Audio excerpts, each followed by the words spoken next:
Tom, it seemed to me a very long speech covering a lot of different areas, but it did sound like a lot of platitudes and things we've heard already. I mean, what did you take from that? That's a new policy and this is how it's going to actually work. Do you know what it sounded to me like? It sounded like a campaigning speech. It sounded like this is a guy who wants to become leader of the Tory party.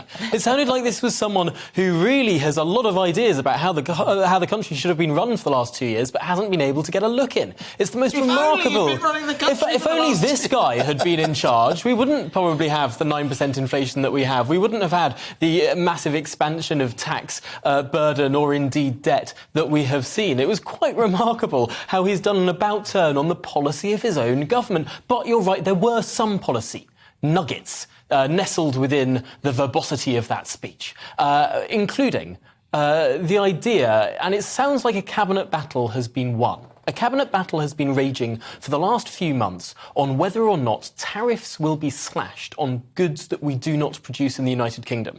Jacob Rees-Mogg, the Brexit Opportunities Secretary, has been arguing they should be slashed, whereas Anne-Marie Trevelyan, the Trade Secretary, has been saying, no, we need to keep these tariffs as sort of leverage in any future potential negotiations. Well, it sounded like in this speech, Boris Johnson came down on the side of Jacob Rees-Mogg, came down on the side of taking tariffs off olive oil, for example, off bananas, for example. We don't grow many bananas in the UK. We don't produce many olives in the UK. Sadly, our climate isn't quite suited to that. And so being able to unilaterally take off those tariffs, we could make those imports cheaper and bring down some costs for consumers.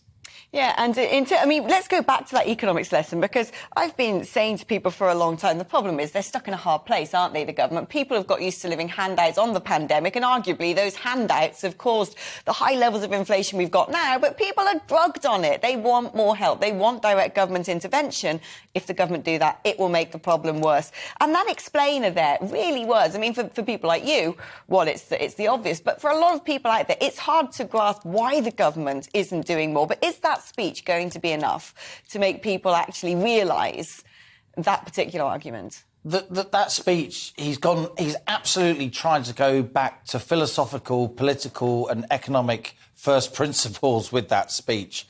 And enough. I mean, he should be enacting policy now. We should be well down the policy track now. There were many things he said which will please people on the Conservative backbenches, that will please business people. But why is he only saying them now? The Prime Minister and his supporters would counter. There's been a pandemic, and that's right, there has been a pandemic. They would counter. He spent the first few months of his premiership getting Brexit done, and of course that's correct. But you have to learn to multitask in government. You have to learn to be a juggler. And it strikes me that an awful lot of what he said, I mean, Tom's exactly right. He's put his finger on that trade battle that seems to have been won. It's madness that we're protecting producers in other countries at the expense of our own consumers, frankly. You know, free trade, a basic tenet of centre-right economics, and it works. And that's what the history books show. But it strikes me, too much of what he said, a sentence that stuck with me, I can announce a fundamental review. I mean, a review means he's sent an email to a permanent secretary saying, I think we should look at this. We need policies now. Inflation is around the world. This isn't only the government's fault that we've got high inflation. We've had supply chain issues from the pandemic that are still with us. We've got sky-high oil, gas, food prices linked to the war in Ukraine. But it is his fault if he makes it worse by borrowing and printing more money that stokes up inflation. And that's, I think, what they've been doing in the last few months.